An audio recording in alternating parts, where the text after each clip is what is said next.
The morning light streamed through the high-rise windows of Morrison and Blakely's conference room, highlighting the dust particles dancing in the air.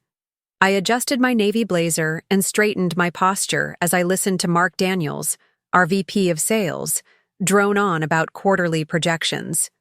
The downtown Chicago skyline behind him would have been a welcome distraction if I hadn't been so focused on the presentation I'd spent the entire weekend preparing. "And now, I believe Sarah has some market research to share," Mark said, nodding in my direction. I stood, smoothing down my pencil skirt and taking a deep breath. At 32, I'd been with the company for 5 years, working my way up to senior account executive through pure determination and countless late nights. The flash drive containing my presentation felt heavy in my hand as I approached the podium. "Thank you, Mark," I said, plugging in my drive. "I've compiled an extensive analysis of the Westbrook account potential and—" "We're already familiar with Westbrook," interrupted Richard Cole, the newly appointed director of client relations. His expensive suit and carefully styled hair couldn't hide the fact that he'd been with the company for only 3 months, most of which he'd spent taking credit for other people's work. "Yes, but I've discovered some new opportunities in their supply chain management that could increase our service package by 30%, I continued, clicking through to my first slide. The presentation I'd prepared was comprehensive, 15 pages of detailed market analysis, competitor benchmarking, and a customized proposal that addressed Westbrook's specific pain points. I'd even conducted interviews with 3 of their department heads to ensure I understood their needs perfectly. As I reached the 5th slide, I noticed Richard checking his watch. By the 8th, he was openly scrolling through his phone. When I finally finished, the room fell into an uncomfortable silence. "Well," Mark said, clearing his throat, "that was certainly thorough." Richard leaned forward, tapping his Mont Blanc pen against his leather portfolio. "I think what Sarah's missing is efficiency. In today's fast-paced business environment, we need to be agile, not bogged down in excessive details." He turned to me with a smile that didn't reach his eyes. "Some might see this level of, let's call it meticulousness, as a form of procrastination, perhaps even laziness." The word hung in the air like a toxic cloud. Laziness. Me. The woman who hadn't taken a real vacation in 3 years, who regularly answered emails at midnight, who had sacrificed countless personal relationships on the altar of professional advancement. "I'm not sure I follow," I said, keeping my voice steady despite the heat rising to my face. "What Richard means," Mark interjected, "is that sometimes we need to work smarter, not harder. Your presentation is impressive, but perhaps overly detailed for this stage." Richard nodded. "Exactly. We need quick wins, not research projects. I've prepared something more streamlined." He stood, effectively dismissing me from the podium. "I think this will better align with our current strategy." As I returned to my seat, Richard plugged in his own drive. His presentation was a mere 5 slides, flashy graphics with minimal data, generic value propositions, and not a single concrete strategy tailored to Westbrook's needs. Yet the room nodded along appreciatively as he spoke about synergy and disruptive innovation, without once mentioning anything specific about what Westbrook actually did or needed. When the meeting adjourned, I gathered my materials with mechanical precision, my mind racing. 10 years in corporate America had taught me when to speak up and when to strategize silently. This was definitely a moment for the latter. "Sarah?" Mark called as I reached the door. "Can I see you in my office?" I followed him down the corridor, past rows of glass-walled offices where my colleagues were already back at their desks, faces illuminated by the blue glow of their monitors. Mark's corner office offered a panoramic view of Lake Michigan, today a steely gray that matched my mood. "Close the door," he said, settling into his ergonomic chair. I did as instructed, then took a seat across from him. "I value your contributions to this team," he began, using the same tone he reserved for clients he was about to disappoint. "But Richard has some concerns about your approach." "My approach has brought in over $12 million in new business last year," I replied, unable to keep the edge from my voice. Mark sighed. and that's commendable. But the executive team is pushing for a more agile methodology. Richard is aligned with their vision. What he didn't say, but what we both knew, was that Richard was golfing buddies with the CEO and had been brought in specifically to shake things up. What he also didn't say was that Richard had a reputation for sidelining women who didn't conform to his idea of how they should operate. "I understand," I said, though I didn't. "Not really." "Good. Then you won't mind if Richard takes the lead on the Westbrook pitch next week. You can assist with the background materials." I felt my career flashing before my eyes. Westbrook was a potential 8-figure account, the kind that made careers, the kind I'd been working toward for years. "Of course," I replied, my professional mask firmly in place. Back at my desk, I stared at my computer screen, not really seeing it. The Westbrook pitch was my project. I'd been cultivating this relationship for over a year, starting from a chance meeting with their CFO at an industry conference. I'd nurtured it through coffee meetings, insightful emails, and consistently delivering value before they'd even become clients. A notification popped up on my screen. Richard had shared his presentation with the team. I clicked on it, more out of masochistic curiosity than anything else. As I scrolled through his superficial slides, something caught my eye. In his haste to create something streamlined, Richard had left some revealing notes in the document properties. Most notably, a comment that read, "Preliminary research suggests Westbrook is also in talks with Apex Solutions. Need to emphasize our superior pricing model to counter. Apex Solutions, our biggest competitor." I sat back in my chair, a plan already forming in my mind. If Morrison and Blakely didn't value my work, perhaps someone else would. The Chicago wind bit through my coat as I left the office that evening, but I barely felt it. My mind was too busy plotting my next move. The following morning, I arrived at the office earlier than usual. The security guard nodded as I badged in at 6:45 a.m. The building still quiet except for the hum of the heating system fighting against the October chill. I needed time alone with the company database before Richard or anyone else arrived. What I was about to do wasn't technically against company policy, but it certainly inhabited a gray area that made my stomach clench with anxiety. At my desk, I pulled up Richard's presentation again, studying it more carefully. His notes revealed more than just Westbrook's discussions with Apex. They showed that he had a fundamental misunderstanding of what Westbrook actually needed. His entire strategy hinged on undercutting Apex's pricing, but my research had consistently shown that Westbrook's primary concern wasn't cost. It was integration with their existing systems and dedicated support. I opened our CRM and downloaded all the Westbrook contact information. Then I accessed the market research database I'd built over the past year, copying the files to my personal drive. This wasn't stealing. I'd created these analyses myself, often on my own time. I was simply ensuring I had access to my own work. By 8:30, other employees began filtering in. I switched screens and pretended to be reviewing emails when Richard strolled past my desk at 9:15, not bothering to acknowledge me. My phone buzzed with a text from David Chen, Westbrook's operations director and my main contact there. "Looking forward to next week's pitch. Hope you're bringing that integration solution you mentioned." I stared at my phone, conflicted. David and I had built a relationship based on trust and mutual respect. He was expecting me to be leading the pitch, a pitch that would now focus on pricing rather than the integration solutions he actually needed. I texted back, "Actually, would you be available for coffee today? There's something I'd like to discuss before the formal pitch."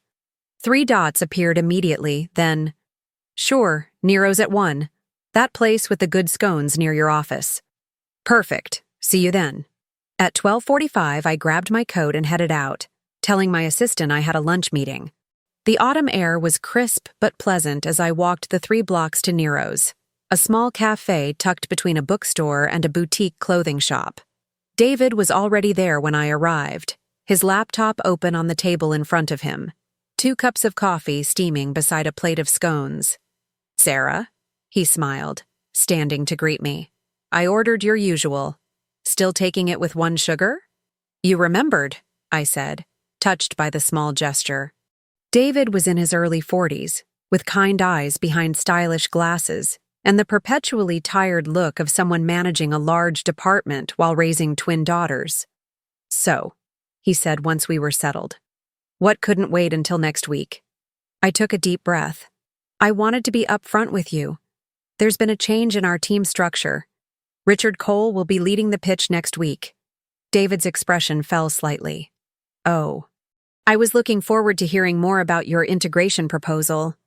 "That's just it," I said, lowering my voice. "The pitch is being redirected to focus primarily on cost savings. But that's not what I know," I interrupted. "And that's why I wanted to meet.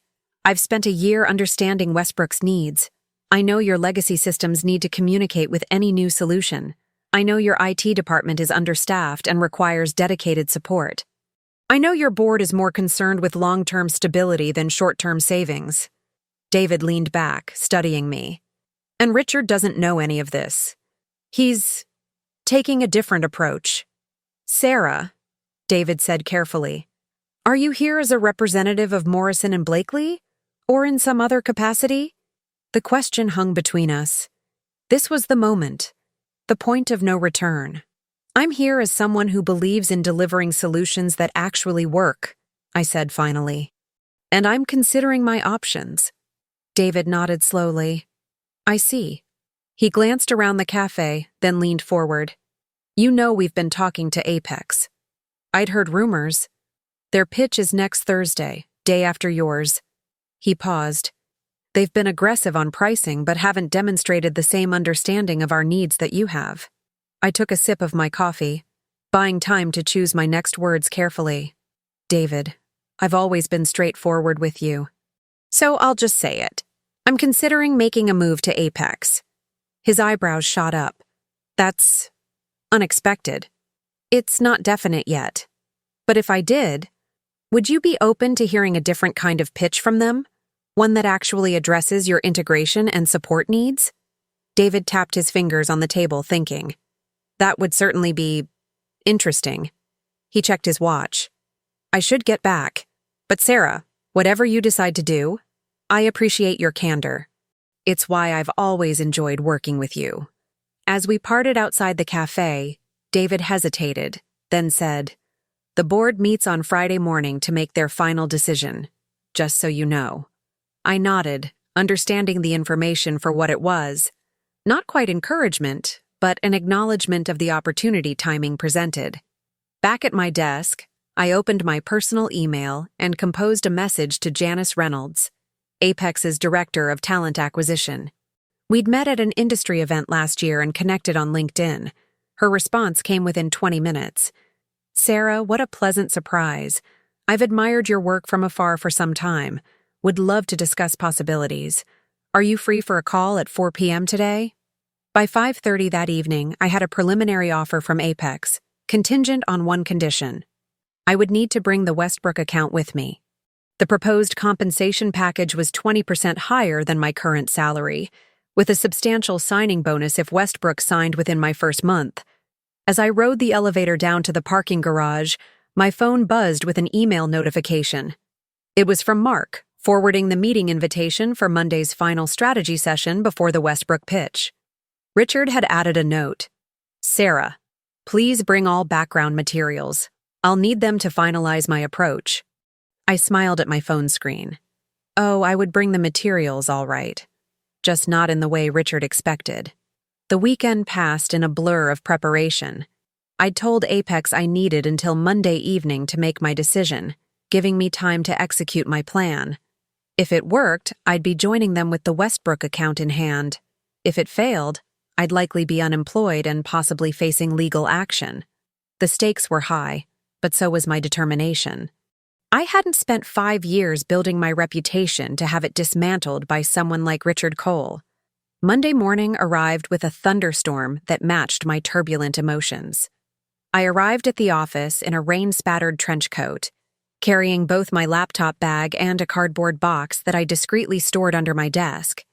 If anyone asked, I'd say I was just reorganizing my files. The strategy meeting was scheduled for 2 p.m. I spent the morning finalizing what I was now thinking of as my shadow presentation, a version of my original Westbrook pitch, but refined and tailored for delivery by Apex. At 1:45, I gathered my materials and headed to the conference room. Richard was already there, arranging printouts at each seat. "Ah, Sarah," he said with that same insincere smile. "Did you bring the background research I asked for?" "Everything's right here," I replied, patting my laptop bag. "I'll share it all during the meeting." Others began filing in. Mark, 2 product managers, the head of implementation, and Jessica from legal. Richard took his position at the head of the table, clearly establishing himself as the leader of this initiative. "Thank you all for coming," he began once everyone was seated. "As you know, the Westbrook pitch is this Wednesday, and it represents a significant opportunity for our Q4 numbers. I've prepared what I believe is a winning strategy, focusing on our competitive pricing advantage." I suppressed a smile as he clicked through to his first slide, the same superficial presentation he'd shared last week, with only minor adjustments. "Before we get too deep into this," I interjected, "I thought it might be helpful to share some of the most recent intelligence from the Westbrook team." Richard frowned slightly, but nodded. "By all means." "Based on my ongoing conversations with their operations team," I said, pulling up my own file, "I've learned that Westbrook's board has specific concerns about implementation and support. They've had negative experiences with vendors who promised smooth integration but failed to deliver." I shared my screen, showing a detailed analysis of Westbrook's current systems architecture, pain points, and decision criteria. "This is quite comprehensive," Jessica from legal noted, looking impressed. "Sarah has been thorough," Richard said, emphasizing the word in a way that echoed his laziness comment. "But we need to focus on what will win the business, which is our competitive pricing." "Actually," I said, clicking to my next slide, "Westbrook's RFP specifically states that while cost is a factor, it represents only 20% of their decision matrix. System compatibility and ongoing support account for 50%. Mark leaned forward. "Is that accurate? That changes our approach considerably." Richard's jaw tightened. "I've reviewed the RFP thoroughly. Here's the relevant section," I interrupted, highlighting the text on my screen. "Page 17, paragraph 3. The room fell silent as everyone read the evidence in front of them. "Additionally," I continued, "I've prepared a competitive analysis that shows exactly how Apex Solutions, who we know is also pitching for this business, is positioning themselves." I clicked to the next slide, showing a detailed breakdown of Apex's likely approach. "How did you get this information?" Richard demanded, his face reddening. "Industry research, public statements, and some strategic conversations with contacts in the field," I replied smoothly. "Nothing improper." What I didn't say was that Janice from Apex had been surprisingly forthcoming during our conversation, eager to demonstrate how much more valued my skills would be at their organization. "The point is," I continued, "if we focus solely on pricing, we're playing directly into Apex's strategy. They expect us to undercut them, and they're prepared to go even lower while emphasizing their integration capabilities." Mark rubbed his chin thoughtfully. "So what do you suggest?" "A 2-pronged approach," I said, bringing up my original presentation, the one Richard had dismissed as excessive. "We lead with our integration solutions, which are genuinely superior to Apex's. We demonstrate our understanding of their specific systems challenges, and then we come in with competitive pricing as the closer, not the opener." The room was quiet as my colleagues absorbed this strategy. Even Richard seemed to be reconsidering, though his expression remained guarded. "It's an interesting perspective," Mark finally said. "Richard, what do you think?" Richard cleared his throat. "While I appreciate Sarah's enthusiasm, I still believe my approach is more aligned with current market conditions." He clicked back to his own presentation. "However, I could incorporate some of these integration points as secondary messaging." "I think that would be wise," Jessica said, not bothering to hide her support for my position. The meeting continued for another hour, with Richard grudgingly accepting more and more of my research into his presentation. By the end, what he was presenting looked remarkably similar to my original pitch, only with his name on the cover slide. As we gathered our materials to leave, Richard approached me. "That was helpful input, Sarah," he said, his tone suggesting the opposite. "I'll make these adjustments and distribute the final version tomorrow. I'll need you to attend the pitch on Wednesday, of course, to help with any technical questions." "Happy to help," I replied with a pleasant smile. Back at my desk, I sent a quick text to David. "Presentation coming together. Think you'll be pleased with what you see Wednesday." His response came moments later. "Looking forward to it. Board is especially interested in the integration approach." I smiled and began packing up the items in my desk drawer, placing them discreetly in the cardboard box I'd brought. A framed photo of my parents, a spare phone charger, my favorite coffee mug. Nothing that would raise suspicions, but enough that I wouldn't have to come back for them. At 5:30, I sent an email to Janice at Apex. "I'm in. Let's discuss final details." Her reply was immediate. "Excellent news. Available to talk now?" 20 minutes later, I left the Morrison and Blakely office for what I expected would be the last time. The rain had stopped, and the setting sun broke through the clouds, casting a golden glow over the city. It felt like an omen. Wednesday arrived with clear skies and a crisp autumn breeze, perfect weather for new beginnings. I dressed with particular care, selecting a charcoal gray suit that projected both confidence and professionalism.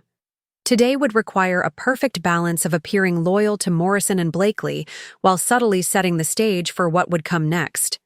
I'd spent Tuesday providing Richard with all the background materials he'd requested, answering his questions with helpful politeness. To anyone observing, I was the model employee, supporting the team despite being passed over for the lead role. Meanwhile, I'd finalized my arrangements with Apex, signing an offer letter that would take effect on Monday, contingent, of course, on bringing Westbrook with me. The Westbrook pitch was scheduled for 10 a.m. at their downtown headquarters. Our team gathered in the Morrison and Blakely lobby at 9:15. Richard, Mark, 2 technical specialists, and me. "Everyone clear on their roles?" Richard asked as our car service navigated through morning traffic. "I'll lead the presentation. John and Melissa will handle the technical demonstration, and Sarah will be available for any specific questions about their current systems." "Sounds good," I replied, scrolling through my phone as if checking emails. In reality, I was reviewing the text I'd received from David earlier. "Looking forward to seeing you. Conference room A, 10th floor." Westbrook's headquarters occupied the top 10 floors of a sleek glass tower with views of the Chicago River. We were greeted in the lobby by an assistant who escorted us to the elevator. "The team is looking forward to your presentation," she said pleasantly, "especially after all the groundwork Sarah has laid." Richard's smile tightened almost imperceptibly. Conference room A was impressive. A long table of polished walnut, floor-to-ceiling windows, and state-of-the-art presentation equipment. David was there, along with Westbrook's CTO, CFO, and several other executives I'd come to know over the past year. "Sarah!" David exclaimed, coming forward to shake my hand. "So good to see you in person again. That coffee shop meeting was too brief." "Great to see you too, David," I replied warmly. Richard quickly stepped in. "Richard Cole, Director of Client Relations," he said, extending his hand. "I believe we spoke briefly on the phone last month." "Did we?" David said, looking genuinely confused. "I don't recall, but it's a pleasure to meet you." The introductions continued, with each Westbrook executive greeting me by name and having to be newly introduced to Richard. The dynamic wasn't lost on Mark, who shot me a speculative glance. Once everyone was seated, Richard took position at the front of the room. "Thank you all for the opportunity to present today," he began, launching his presentation, the one that now incorporated all of my research and recommendations, though still structured according to his preference for efficiency. As he spoke, I watched the Westbrook executives. They were attentive but not particularly engaged. When Richard reached the slide about pricing advantages, the CFO visibly checked his watch. "And now," Richard said after about 20 minutes, I'd like to invite Sarah to address some of the specific integration points we've discussed. This was the moment I'd been waiting for. I stood and moved to the front of the room. Thank you, Richard, I said, taking control of the presentation. As many of you know, I've spent considerable time understanding Westbrook's unique challenges, particularly with your legacy inventory management system. I clicked to a slide Richard hadn't seen, one I'd added to the deck that morning before he'd arrived at the office. This diagram shows how our proposed solution interfaces directly with your existing architecture, I explained, pointing to specific connection points. Unlike other approaches that would require extensive recoding of your backend systems, our method leverages API connectors that we've specifically designed for environments like yours. The CTO leaned forward, suddenly interested. That's exactly the issue we've been struggling with. How did you know the specific protocols we're using? From our previous conversations, I replied, and from the system documentation you shared with me last month. I continued for the next 15 minutes, delving into technical details that Richard couldn't possibly have known, answering questions with the confidence that comes from genuine expertise. The room's energy had transformed, from polite attention to active engagement. When I finally handed the presentation back to Richard for his closing remarks, the shift in dynamics was palpable. He was no longer the authority in the room. I was. Well, David said when the presentation concluded, this has been extremely informative. You've clearly put a lot of thought into addressing our specific needs. We have indeed, Richard replied, trying to reclaim ownership of the presentation. Our team has worked diligently to craft this customized approach. Sarah, Westbrook's CFO said, ignoring Richard entirely, could you walk us through the implementation timeline once more? I want to make sure I understand the resource allocation correctly. Of course, I replied, bringing up the relevant slide. The meeting ran 30 minutes over its scheduled time, with most of the questions directed to me.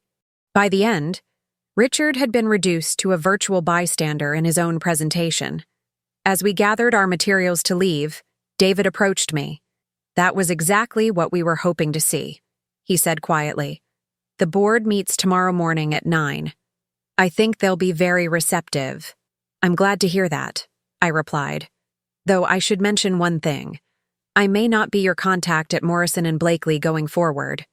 David's eyes showed understanding. I see. And if we wanted to ensure continuity of service, there might be options to discuss. Perhaps after your board meeting. He nodded. I'll call you. On the car ride back to the office, Richard was uncharacteristically quiet. Mark, however, was effusive. That went exceptionally well, he said. Sarah, your rapport with their team is remarkable. The way you addressed their technical concerns was exactly what they needed to hear. Just doing my job, I replied modestly. I think we have a good chance of closing this, Richard finally said, staring out the window. My pricing strategy clearly resonated with their CFO. I chose not to contradict him. There was no need. Back at the office, I quietly continued packing my personal items while appearing to work normally. At 4:30, I sent an email to Mark requesting a meeting for the following afternoon. By then, everything would be decided. Thursday morning, I arrived at the office one last time. My resignation letter was saved as a draft in my email, ready to send after I received David's call. I'd also prepared a thumb drive with all the client files I'd worked on, which I would leave on my desk, ensuring a clean break with no ethical complications about taking company property. At 10:15, my phone rang. It was David. Sarah, he said, his voice upbeat. The board just finished meeting. They were unanimous in their decision to move forward. That's excellent news, I replied, keeping my voice neutral in case anyone was listening. There's just one thing, he continued. They specifically noted that you were instrumental to their confidence in this partnership. They've made it a condition that you personally oversee the implementation. I understand, I said. As it happens, I have some news of my own. As of Monday, I'll be joining Apex Solutions as their new Director of Enterprise Accounts. There was a brief silence on the line. I see, David said finally. And how does that affect Westbrook's situation? Well, I replied, lowering my voice. The board's condition actually aligns perfectly with my new position. If Westbrook were to choose to work with Apex instead of Morrison and Blakely, I would indeed personally oversee the implementation. And I'd bring all the integration expertise we discussed yesterday. Another pause. That's a very interesting development. The board hasn't officially signed anything yet. I thought that might be the case. Would Apex be able to match the pricing terms we discussed yesterday? I've already confirmed that they can, and they're prepared to add additional support resources that weren't included in the original proposal. I see, David said, and I could hear the smile in his voice. In that case, I think the board might need to briefly reconvene before making their final decision. Could you send over a revised proposal from Apex within the hour? Absolutely, I replied, already opening the document I'd prepared the night before. 30 minutes later, I received a calendar invitation from Janice at Apex for a welcome celebration on Monday morning. Attached was a revised offer letter, now with a signing bonus double the original amount. At 1 p.m., Mark appeared at my desk. Sarah, do you have a moment? I just received a very strange call from Westbrook. Of course, I replied, standing. Should we use your office? Once inside with the door closed, Mark didn't bother sitting down. David Chen just informed me that Westbrook has decided to go with Apex Solutions instead of us. Apparently, they felt Apex better understood their integration needs. His expression was a mixture of confusion and dawning realization. He also mentioned that you would be leading the account, from Apex's side. I nodded. That's correct. I was going to discuss this with you this afternoon, but it seems David has accelerated the timeline. I handed him the envelope containing my formal resignation. I'm joining Apex as their new Director of Enterprise Accounts, effective Monday.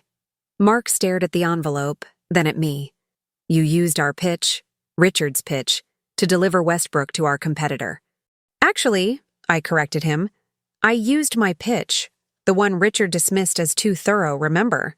The one that demonstrated a deep understanding of what Westbrook actually needed, rather than a superficial approach focused on the wrong priorities. Mark sank into his chair. This is unprecedented. Is it? I asked.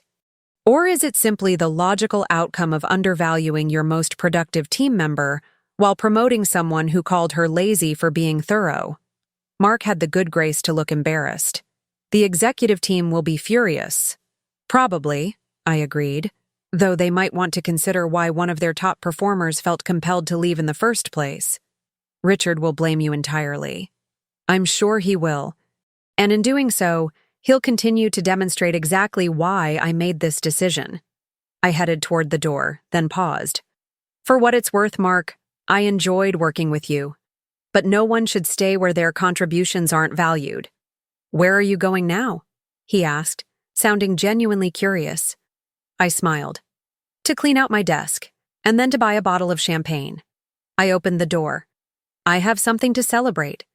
The autumn sun was bright as I left the Morrison and Blakely building for the last time, carrying my box of personal items. My phone buzzed with a text from David. Contract with Apex is signed. Looking forward to working together officially. Board is thrilled. I smiled and hailed a taxi. Sometimes being called lazy is just the motivation you need to prove exactly how hardworking you really are.